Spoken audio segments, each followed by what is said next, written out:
पिछली बार मैं वृंदावन में कथा कर रहा था। अक्सर कहीं भी जाऊं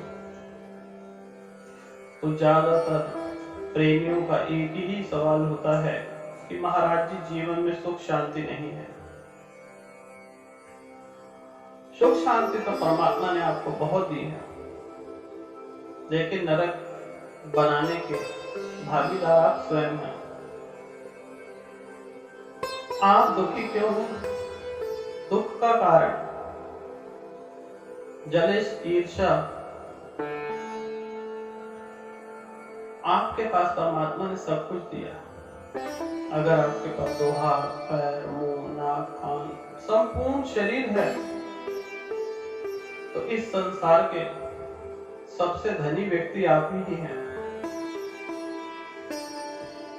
हम लोग क्या करते हैं, हमेशा ऊपर चढ़ने की ही सोचते हैं, लेकिन ये भूल जाते हैं जो सीढ़ियां ऊपर ले जाती हैं वही सीढ़ियां नीचे भी लाती हैं। हम हमेशा ऊपर ही चढ़ने की सोचते हैं, कभी नीचे देखने की ही नहीं सोचते। तो जीवन में हमें निराशा हाथ लगती है। जो निराशा हाथ लगती है तो हम अत्यंत दुखी हो जाते हैं। दुख का कोई कारण नहीं है, दुख का कोई कारण नहीं है। हम दुख स्वयं पैदा करते हैं। एक सेठ हुआ करते थे, उनकी पत्नी का आधी रात को फोन आया कि यह बहुत परेशान हैं और बड़बड़ाए जा रहे हैं और आपसे मिलने की जिद कर रहे हैं। तो मैंने कहा सुबह लेते आना। तो सुबह वह आए, सेठ और सेठानी। तो सेठ जी कहने लगे कि व्यापार में मुझे जो है 5 करोड़ का नुकसान हो गया।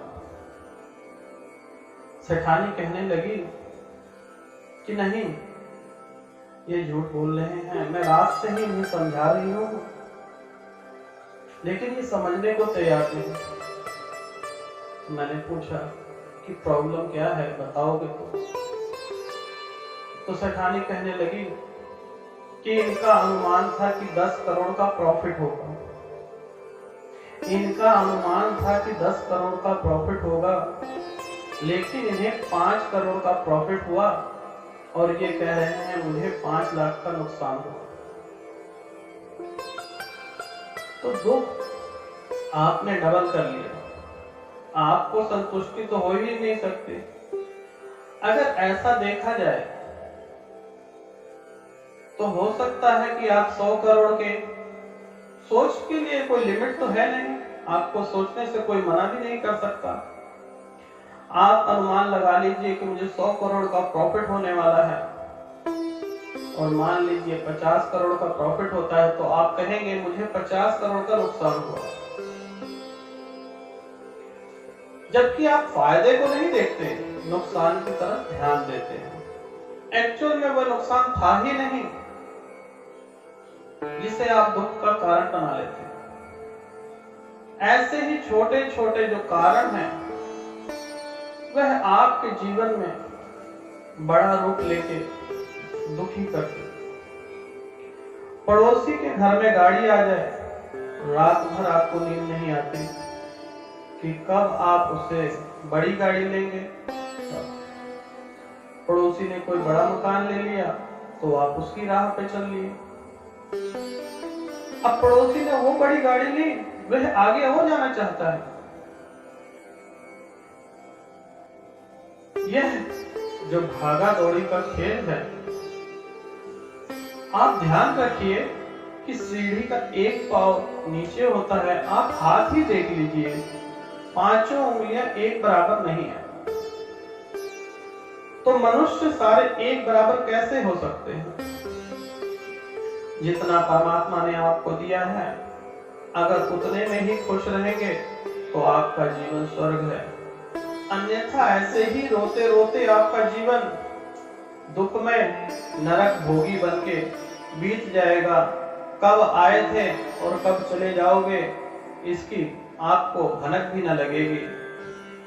जीवन आपका स्वर्ग ही है, लेकिन नरक बनाने वाले स्वयं हो। जितना मिले उसमें संतोष कीजिए, कमाई कीजिए, दिन रात जितना हो सके कमाइए।